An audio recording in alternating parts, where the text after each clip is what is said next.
गुरु प्यारी सात संगत जी, प्यार भरी राधा स्वामी जी, सात संगत जी, आज की वीडियो को पूरा ज़रूर देखिए। अगर वीडियो अच्छी लगती है तो वीडियो को ज़रूर लाइक और चैनल को सब्सक्राइब करना मत भूलिएगा। सात संगत जी, आज की जो साखी है वह सच्ची घटना पर आधारित है। तो सात संगत जी, इस वीडियो को पूरा ज़रूर देखिएगा। सात संगत जी, जैसा कि आपको पता है कि जो इंसान गलत कर्म करता है और गलत इरादे से धन इकट्ठा करता है, जब दूसरों के साथ गलत करता है वह निचली जोनियों में आ जाता है। बाबा जी साफ साफ समझाते हैं कि चाहे कोई सत्संगी होगा या गैर सत्संगी होगा, जैसे कर्म वह करेगा वैसे ही उसे फल को भोगना पड़ेगा। तो सात संगत जी, जैसा सात संगत जी, बाबा जी हमेशा यही समझाते हैं कि अच्छे कर्म करो, क्योंकि अच्छे कर्म से ही आपको इस 84 के जेल खाने से बाहर निकल पाएंगे। तो सात संगत जी, आज की जो साखी है वो एक ऐसी बिल्ली पर आधारित है जो बाबा जी के चरणों में क्यों गिर गई। सात संगत जी, जैसा कि आपको पता है कि बाबा जी अपने सत्संगियों से बड़ा प्रेम करते हैं। तो सात संगत जी, ऐसे ही एक बार बाबा जी का मन किया। उस समय बाबा जी जो है वो परोर गए हुए थे। तो सात संगत जी, बाबा जी परोर गए हुए थे तो अपने एक सेवादार से कहते हैं कि सुबह का समय है, मैं थोड़ा सा घूमना चाहता हूँ। तब बाबा जी से वह सेवादार कहते हैं कि बाबा जी, परोर की हवा वैसे ही बड़ी ताज़ी है, आप घूम सकते हैं। तब बाबा जी कहते हैं कि पहाड़ों की हवा में अलग ही बात है। तो वो कहते हैं, हाँ बाबा जी, पहाड़ों की जो हवा है वह शुद्ध है और इसी शुद्ध हवा को हम ढूंढ रहे हैं। तो वो कहते हैं कि बाबा जी, जैसा कि आपको पता है कि इन शुद्ध हवा को पाने के लिए जो है लोग स्पेशल जो है पहाड़ों पर आते हैं। तो बाबा जी कहते हैं ये तो मुझे पहाड़ों से बड़ा ही लगाव है। तो बाबा जी कहते हैं कि चलो मेरे साथ थोड़ा सा तुम भी टहल लो। तो वो कहता है, बाबा जी हाँ, आप ये सही कह रहे हैं। बाबा जी कहते हैं कि परोर में अजीब ही जो है हवा में कोई ना कोई बात है। तो वो कहते हैं कि बाबा जी, इसकी हवाओं में साक्षात डेरा बसा है, इसीलिए तो परोर की हवाओं में ये रहते हैं आप। तो वो कहते हैं कि बाबा जी, आप जब भी दिल करे परोर आते हैं। तो बाबा जी कहते हैं, बेटा डेरे के बाद अगर मेरा कहीं पर ज़्यादा सत्संग होते हैं तो वह परोर ही है। तो वो कहते हैं पहाड़ों से बड़ा लगाव होता है। तभी बाबा जी थोड़ा सा आगे ही बढ़े थे कि सामने से एक बिल्ली आई। तब बाबा जी कहते हैं कि परोर में बिल्लियाँ भी बड़ी अच्छी सुंदर है। तो जब उस बिल्ली ने बाबा जी की तरफ देखा तो वह फटाफट भागी बाबा जी की तरफ आ रही है। तब वो सेवादार कहता है कि बाबा जी, ये बिल्ली बड़ी ही फास्ट भागकर आपके पास आ रही है, कहीं आपको कोई नुकसान ना पहुंचा दे। बाबा जी कहते हैं, बेटा ये बेचारी मुझे क्या नुकसान पहुंचाएगी, ये तो एक जानवर है और इंसान ही होता है जो एक दूसरे का वैरी होता है, कभी जानवर एक दूसरे का वैरी नहीं होता। तो वो कहते हैं, बाबा जी आप बिल्कुल सही कहते हैं। बाबा जी कहते हैं, इंसान से बड़ा जानवर कोई नहीं है उस दुनिया में। इतना कहते ही जब बाबा जी कह रहे थे तो वह बिल्ली बाबा जी के सामने आकर बैठ गई और जो सेवादार थे वो इस बिल्ली को हटाने की कोशिश कर रहे थे, लेकिन बिल्ली बाबा जी के चरणों में बैठ गई। न वह बाबा जी को आगे जाने देती न पीछे जाने देती। उस सेवादार ने बड़ी कोशिश की कि से बिल्ली को लाऊं। तो बाबा जी कहते हैं इस बिल्ली को मारो नहीं, ये बिल्ली खुद ब खुद ही हट जाएगी। तो वो कहता है बाबा जी आपके पैरों पे कहीं ये पंजा ना मार दे। तो बाबा जी कहते हैं कि ये मुझे कुछ नहीं करेगी, तुम तो सिर्फ यहाँ पर खड़े रहो। तो वह बिल्ली जो थी बाबा जी के चरणों पर बैठी थी और बड़े ही मज़े से वो आराम से बैठी थी। तब सेवादार देखता है कि बिल्ली टस से मस नहीं हो रही। इस बात से वह सेवादार कहता है कि बाबा जी ये बिल्ली कौन है और ऐसा क्यों कर रही है।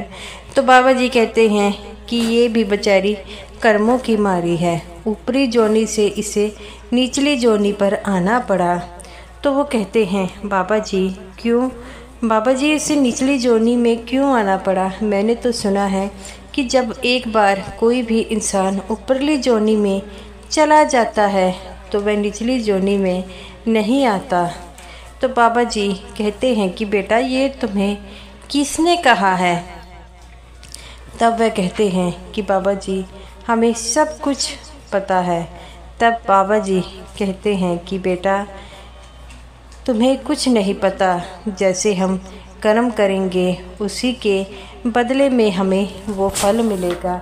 ये भी पिछले जन्म में एक बीबी थी जिसे घर घर खाने की आदत थी, और जैसा कि तुम्हें पता है कि जैसे तुम्हारे पिछले कर्म होंगे वैसे ही तुम्हें फल मिलेगा।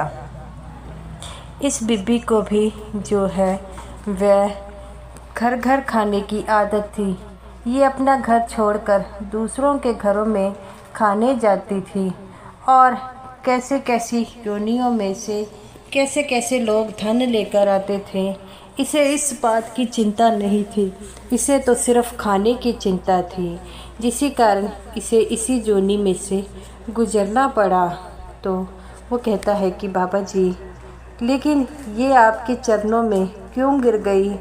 तो वह कहती है कि ये जो है पिछले जन्म में सत्संगी थी।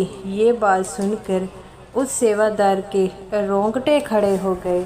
तो वो कहता है कि बाबा जी क्या सेवादारों को और सत्संगियों को भी ऐसी योनि मिल सकती है। बाबा जी कहते हैं बेटा अगर तुम गलत कर्म करोगे तो तुम्हें ऐसी योनियों से गुजरना ही पड़ेगा। ये बात सुनकर वह सेवादार की आंखें फटी की फटी रह गई और कहते हैं कि बाबा जी क्या ये बीबी सिमरन नहीं करती थी। बाबा जी कहते हैं कि बेटा नाम दान तो सभी ले लेते हैं, जब सिमरन की बारी आती है तो कहते हैं हमारे पास समय नहीं। इस बीबी के पास भी नहीं था और इसे तो दूसरों के घर जहीं कहीं पर लंगर लगा होता था ये दौड़ी चली जाती थी और इसे इस बात की परवाह नहीं थी कि कोई कैसी श्रद्धा से लंगर लगा रहा था, इसे तो खाने की पड़ी रहती थी। तो वो कहता है कि बाबा जी आप सही कहते हैं। बाबा जी कहते हैं मैं ये नहीं कहता लंगर खाना जो है वो बुरी बात है, लेकिन जो खाते हो उसमें भी तो थोड़ा बहुत योगदान देना पड़ता है। लेकिन ये बीबी जो है अपने घर में भी भर भर के बर्तन लाती थी और सबको खिलाती थी, और जिसके कारण इसे बिल्ली की योनि मिली। तो ये बात सुनकर वह सेवादार कहता है कि बाबा जी अब इस योनि से इसे कैसे मुक्ति मिलेगी। तो बाबा जी कहते हैं बेटा किसी बात की चिंता मत करो, बाकी ये सब अच्छी थी, लेकिन इसे खाने पीने की जो आदत थी उसके कारण इसे ये योनि मिली है। अब ये इस योनि के बाद दोबारा मनुष्य योनि में आएगी। तो वो कहता है कि बाबा जी आप तो कहते हैं कि मनुष्य चोला जो है बड़ा दुर्लभ होता है। बाबा जी कहते हैं इसीलिए तो मैं कहता हूँ कि इस योनि में जो है उस परमात्मा को पा सकते हैं और भजन सिमरन कर सकते हैं, लेकिन हम लोग अपने मन के आकर जो है वो कर नहीं पाते। तो वो कहता है कि बाबा जी ये बिल्ली आपको हिलने नहीं दे रही। तो वो कहती है बाबा जी कहते हैं कि ये बीबी मुझसे वादा मांग रही है। तो वो कहते हैं कि बाबा जी कौन सा वादा? तो वो कहती है कि ये मुक्ति का वादा मांगती है। तो वो कहते हैं बाबा जी क्या आप इसे मुक्ति देंगे? बाबा जी कहते हैं कि बेटा इसका अगर लेखा जोखा ख़त्म हो गया तो इसे मुक्ति खुद मिल पाएगी, लेकिन ये इस बात को समझने को तैयार नहीं है। तो वो कहते हैं कि बाबा जी आप ही बताइए कि अब इस बीबी को कैसे मुक्ति मिलेगी? तो बाबा जी कहते हैं कि जब ये कर्म कांड से निकल जाएगी। तो वह बीबी जो थी उसकी आंखों में बिल्ली के पानी आ गया। तो वो सेवादार ये देखकर हैरान हो गया कि वह बिल्ली की आंखों में भी पानी है। तो वो कहता है कि बाबा जी इस बिल्ली की आंखों में तो पानी है। तो वो बाबा जी कहते हैं कि ये पहले भी मुझसे परोर में मिलने की बड़ी कोशिश करती थी, लेकिन इसकी कोशिश सफल नहीं हो पाती थी। क्यों? क्योंकि सेवादार जो है इसे भगा देते थे। आज इसी के कारण मैं यहाँ पर सैर के लिए निकला था और यहाँ पर देखो खुशकिस्मती मेरे आने से पहले कोई सेवादार भी नहीं था, इस कारण इस बिल्ली से मिलाप हो पाया। तब बाबा जी उस बिल्ली को सिर पर बड़े प्यार से सिर फेरते हाथ फेरते हैं और कहते हैं कि बच्चा जो तुमने कर्म किए हैं उसका हिसाब तो देना पड़ेगा। अब किसी प्रकार की चिंता मत करो, ये तुम्हें उस मालिक की कृपा से जो है वह फिर मानुष का चोला मिलेगा, लेकिन मानुष के चोले में आकर अगर तुमने वही कर्म कांड किए तो इन्हीं चक्रों में तुम्हें वापस आना पड़ेगा। ये बात सुनकर उस सेवादार के भी रोंगटे खड़े हो गए। तो और कहता है कि बाबा जी ऐसे तो हम कई प्रकार के ऐसे कर्म करते हैं जो हमें नहीं करने पड़ेंगे। तब बाबा जी कहते हैं बेटा अगर अपनी कमाई से ज़्यादा खाओगे तो कर्मों से ज़्यादा खाओगे तो तुम्हें जो है हर चीज़ का हिसाब देना पड़ेगा, जैसे इस बिल्ली को देना पड़ रहा है। तो बाबा जी कहते हैं कि बेटा उस बिल्ली के सिर पर हाथ रख कर कहते हैं बस कुछ दिनों की बात है, फिर तुम्हें जो है इस चोले से छुटकारा मिल जाएगा। तो बाबा जी की बात सुनकर वह बिल्ली भाग जाती है। तभी वह सेवादार कहता है कि बाबा जी ये तो भाग गई। तो बाबा जी कहते हैं कि ये मुझसे यही पूछने आई थी। तब वो सेवादार कहता है कि बाबा जी ये इंसान जोनी में तो बड़ी मुश्किल की बात है। बाबा जी कहते हैं ये तो तुमने सही कहा है, लेकिन अगर हम अपने मन को नहीं मार पाए तो कभी नहीं मार पाएंगे। इंसान चोला ऐसा है जिसमें हमें इस 84 के जेल खाने से बाहर निकलने का रास्ता है, और कोई भी ऐसा जरिया नहीं है जिससे हम बाहर निकल पाएंगे। अगर भक्ति पॉसिबल है, अगर मुक्ति का कोई साधन खुलता है तो वह इस चोले से है।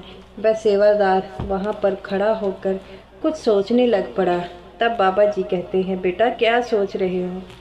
तो वो कहता है कि बाबा जी आप में इतनी विनम्रता है, आप जो है इस 84 के जेल खाने से बाहर निकलने का अपनी संगत को रास्ता दिखाते हैं। तो बाबा जी कहते हैं बेटा रास्ता तो मैं सभी को दिखाता हूँ, लेकिन मेरी बात कोई नहीं मानता। तो वह कहते हैं कि बाबा जी आप बिल्कुल सच कहते हैं। बाबा जी कहते हैं कि बेटा यहाँ पर तरह तरह के सत्संगी आते हैं, कुछ बात पे अमल कर लेते हैं, कुछ नहीं करते, और क्योंकि वह मन के प्रभाव में इतने आए होते हैं कि बातों पर असर नहीं कर पाते, और जब अंत समय आता है तो वह सोचते हैं कि अब हमने भजन सिमरन क्यों नहीं किया। जब अंत समय में रोना है तो इससे पहले ही अगर हम भजन सिमरन कर ले। वो सेवादार कहता है कि बाबा जी वह बिल्ली, बाबा जी कहते हैं बेटा उसकी चिंता मत करो, उसे कुछ ही दिनों में इस चोले से छुटकारा मिलकर फिर मानुष चोले में आएगी, लेकिन मानुष के चोले में आते ही वह अपनी सारी बातें भूल जाएगी।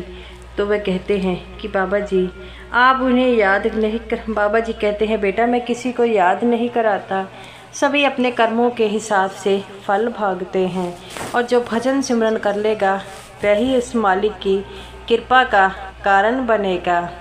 तब वह कहता है कि सेवादार कि बाबा जी आप हमें जो है भक्ति का दान पड़ते कि ताकि हमें इतनी शक्ति दे कि हम भजन सिमरन करें। बाबा जी कहते हैं बेटा इंसान के अंदर ही सब कुछ है, लेकिन वह झांकना नहीं चाहता। उसे जो चीज़ आसान लगती है वह वही करता है। और जैसे कि सभी को ये आसान लगता है, अपने शरीर पर कोई भी जो है किसी प्रकार का तकलीफ़ नहीं देना चाहता। अगर हम तकलीफ़ नहीं देंगे तो इस 84 के जेल खाने से कैसे पार होंगे। तब वह सेवादार बाबा जी की बातें सुनकर बहुत रोता है और कहता है कि बाबा जी आज मुझे इस बात का एहसास हो गया, अगर दुनिया में कोई चीज़ मुफ्त में नहीं मिलती। तो बाबा जी कहते हैं बेटा मैं तो हर बार यही करता हूँ, लेकिन मेरी बात कोई नहीं मानता। तो गुरु प्यारी साध संगत जी, अगर आप सत्संगी हैं, भजन सिमरन नहीं किया तो आज से ही भजन सिमरन करना शुरू कर दीजिए। तो साध संगत जी ये रही मेरी आज की वीडियो अच्छी लगी हो लाइक कीजिएगा और समूह साध संगत जी को मेरी तरफ से प्यार भरी राधा स्वामी जी।